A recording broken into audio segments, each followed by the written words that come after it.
Hello, Namaste. I hope you are doing great. Myself, Ankita Singh, I am a certified life coach and an NLP practitioner. I welcome you on a beautiful journey of self exploration with me. Today, I want to discuss about three personalities that live within us, that is, dreamer, doer, and critic. And on the critic personality, I would like to elaborate it more. So, शुरू करते हैं. सो dreamer dreamer वो personality है हमारे अंदर जो dream करता है, जिसे कुछ चाहिए, जो कुछ हासिल करना चाहता है. एंड क्रिटिक वो पर्सनालिटी है हमारे अंदर जो हमें वो सब दिखाता है रीजंस कि हम अपना वो ड्रीम क्यों पूरा नहीं कर सकते. एंड डूअर एक और पर्सनालिटी जो हमारे ही अंदर रहती है, वो एक्शंस लेता है, वो ये दिखाता है कि ये गोल मैं किस लिए पूरा कर सकता हूँ, इसे कैसे पूरा कर सकता हूँ. सो ये तीन पर्सनालिटीज़ हम सबके अंदर होती है. क्रिटिक को हम कई और नामों से भी जानते हैं, लाइक रेजिस्टेंस, इनर वॉइस. सो रेजिस्टेंस वो इनर वॉइस है, ये सिर्फ तभी बाहर आती है जब हम अपने कंफर्ट जोन से बाहर आना चाहते हैं. अगर हम अपने कंफर्ट जोन में हैं तो क्रिटिक भी हमारा शांत है, हमें इससे कोई डरने की ज़रूरत नहीं है, ये हमें हमारे लिए किसी भी तरह का कोई प्रॉब्लम क्रिएट नहीं करता है. So it's very important to identify your enemy. Yes, resistance is your enemy.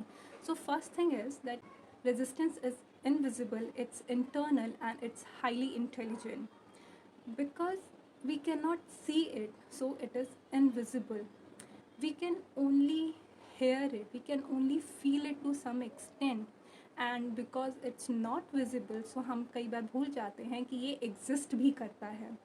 इसके साथ साथ ये बहुत ज़्यादा इंटेलिजेंट भी है, क्योंकि ये हमारे साथ हमारे बचपन से ही होता है. सो हमारी रेजिस्टेंस को पता होता है कि क्या चीज़ हमें कंट्रोल करती है. फॉर एग्ज़ाम्पल, इफ़ मुझ में परफेक्शनिज्म का कीड़ा है, सो एवरी टाइम मैं कुछ भी करूँगी तो हर बार मेरे को ये लगेगा कि इसमें कुछ स्कोप ऑफ इम्प्रूवमेंट है. लाइक ये वीडियो अगर मैं शेयर कर रही हूँ तो इसमें बहुत कुछ मैं सोच सकती हूँ कि इसमें कंटेंट ऐसा होना चाहिए, मेरी लुक ऐसी होनी चाहिए, मेरे बाल ऐसे होने चाहिए, सो एनीथिंग. सो मेरी रेजिस्टेंस मुझको ये बोलेगी कि नहीं अंकिता, ये नो तुम्हारा गेटअप सही नहीं है, तुम्हें शायद थोड़ा लोकेशन पीछे का चेंज करना चाहिए तभी अच्छा लगेगा. So like this. सो मेरी इनर वॉइस मेरे साथ ये प्ले करेगी and I will never able to put video. And I'd start delaying it for no reason. So it's very important to identify your enemy. The next way to identify your enemy is that your resistance is impersonal and unreasonable. Many times we start to feel like we don't have an inner voice, at least, or at least it's not bothering us right now, but it's not true. It may soften down, but उसने आपका पीछा नहीं छोड़ा है, जैसे like Vikram Betal. And let me tell you my dear friends, resistance आपके साथ आपकी ग्रेव तक जाएगी. सो कभी भी ये नहीं सोचना कि रेजिस्टेंस से आप पीछा छुड़ा सकते हैं. And another thing is that it is very extremely unreasonable. For example, अगर आपने एक टाइगर को देखा एंड टाइगर से बोला कि टाइगर टाइगर प्लीज़ मेरे को नहीं खाना, मैंने किसी को नहीं मारा कभी, मैं तो एकदम प्योर वेजिटेरियन हूँ. सो आपको क्या लगता है कि टाइगर क्या बोलेगा? टाइगर बोलेगा, ओ ओके, अच्छा तुमने किसी को नहीं मारा, you are completely vegetarian, okay you can go. क्या ये सच में हो सकता है? नहीं. टाइगर आपको पूरा सेंटेंस ख़त्म करने से पहले ही खा जाएगा. सो इसी तरीके से रेजिस्टेंस भी काम करती है. रेजिस्टेंस सिर्फ ये प्रिटेंड नहीं कर रही कि वो आपकी एनिमी है, रेजिस्टेंस आपकी एक्चुअली में एनिमी है, और जिसका सिर्फ और सिर्फ एक काम है, आपके कंफर्ट जोन में आपको रखना. क्योंकि पहले के टाइम पे जब हंटिंग होता था तब ये बहुत ज़रूरी था अपने आप को कंफर्ट जोन में रखना, क्योंकि अगर हम अपने कंफर्ट जोन से बाहर जाएंगे तो बाहर जाके शेर हमें सच में खा जाएगा. सो to relate it with more, start to give resistance name, so that आप अपने आप को और अपनी रेजिस्टेंस को आइडेंटिफाई कर सको. जैसे कि मैं अपनी रेजिस्टेंस को नाम देती हूँ मिस छमक छल्लो. तो मिस छमक छल्लो के दिमाग में सिर्फ एक ही चीज़ है कि मुझे यानी अंकिता को उसके कंफर्ट जोन से बाहर नहीं आने देना, और मुझे मेरे कंफर्ट जोन में रखने के लिए छमक छल्लो जो चाहे वो करेगी, लाइक शाम दाम दंड भेद सब चीज़ों का इस्तेमाल करेगी. सो it works like this. Next way to identify your resistance is that it is proportionally negative. the bigger your dream is, the bigger your resistance is, and it takes lot of energy to dream big. And above that, it takes lot of energy in managing the anxiety that is related to the big goals. And but once you know that our dream is just not our problem, it's we like give order in the universe, and you have the universe support, and you have the universe back, that universe will going to hold you and will guide you. So this is the best way to manage your anxiety.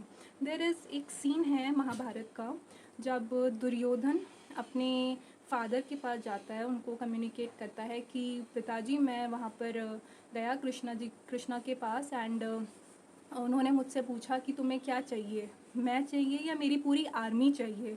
सो मैंने मन में मेरे को बहुत हंसी आई, मैंने सोचा कि क्या कंपैरिजन है, मैं तो पूरी आर्मी ही ले ली। सो जो उनके फादर थे धृतराष्ट्र ने जब ये सुना, तब उनकी आँख से आंसू आ गया, क्योंकि उनको पता था कि उनका बेटा ये बैटल पहले ही हार चुका है, क्योंकि जिसके साइड पर भगवान होते हैं उसको किसी और चीज़ की ज़रूरत नहीं होती। सो this is how you can manage your anxiety. Next way to identify your resistance is that it never sleeps. Even when you are sleeping, it won't sleep. Like if you put an alarm at 5 in the morning and you notice it when you are just slightly wake up, thoughts are coming in your head that you know what, last night अच्छा नहीं था तो तुम थोड़ा और सो जाओ, कल इतना सारा काम किया है, तुम थक गए हो, you deserve to sleep more, like that. So can you feel कि इसका कितना इंटेंसिटी है, हम किस चीज़ से डील कर रहे हैं? बिकॉज जब एवोल्यूशन के टाइम पे हमारे क्रिएटर ने ये मेक श्योर किया कि हमारा रेजिस्टेंस इतना स्ट्रांग होना चाहिए कि वो ह्यूमन को बीट ना कर पाए, क्योंकि विद टाइम ह्यूमन स्मार्ट हुआ, इंटेलिजेंट हुआ, सो उसे समझ में आने लगा कि कुछ तो है जो उसको ग्रो करने से रोक रहा है. So this is how we beat our resistance daily, and ये सबके बस की बात नहीं है. Our next way to identify is that it always moves in one direction, that is from lower to higher.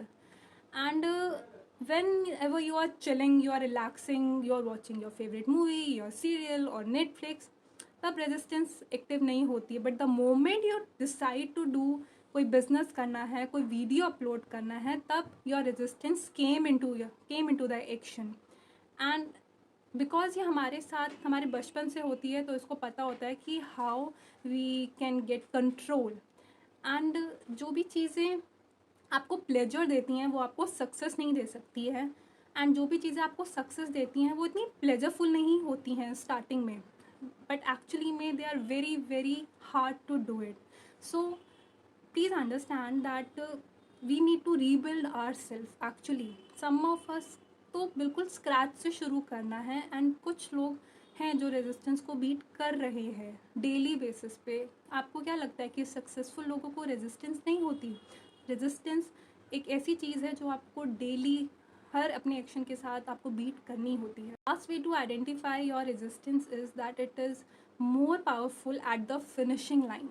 Yes, उस टाइम पे resistance जो मर्ज़ी चाहे, आपको जैसा मर्ज़ी, आपका पूरा का पूरा डर सब कुछ आपके सामने ला करके खड़ी कर देगी, एंड आपको समझ नहीं आएगा कि sometimes we quit for no reason, for the man we want to marry, और जिस कॉलेज में एडमिशन चाहिए था, या जो बिज़नेस हम स्टार्ट करने वाले थे, या कोई डील करने वाले थे, तो उस टाइम पे रेजिस्टेंस सबसे ज़्यादा एक्टिव होती है. एंड हम रीज़न क्या देते हैं? पता नहीं, I am not sure. And can you guess that I am not sure कितना अपने आप में डेंजरस सेंटेंस है? बिकॉज श्योरिटी किस चीज़ की है? इवन वी डोंट नो कि आज हम सोएंगे तो हम सुबह उठेंगे भी या नहीं. We are not sure of that. So to became successful, get used to with this uncertainty. Stop being sure in your life and start to fall in with uncertainty, because uncertainty is the foundation of success. And if every day you are not doing something that you are nervous of doing, you are not growing, and you have to be fall in love with the nervousness. This is how we can beat our resistance on daily basis. You need to daily remind yourself that there is an enemy. The enemy is invisible. The enemy is not you. Enemy is inside you. The real you must fight the resistance in you. Dreams and desire create resistance, it arises second. Assistance follow the minute you overcame resistance. So this is what you want to remind yourself on daily basis to deal with the resistance. And in the next video, I will speak about the language of resistance. Resistance has various language. We will speak about it. Till then, thank you for investing your time in your growth and stay happy, stay blessed. Bye. I'll see you in the next video. Thank you.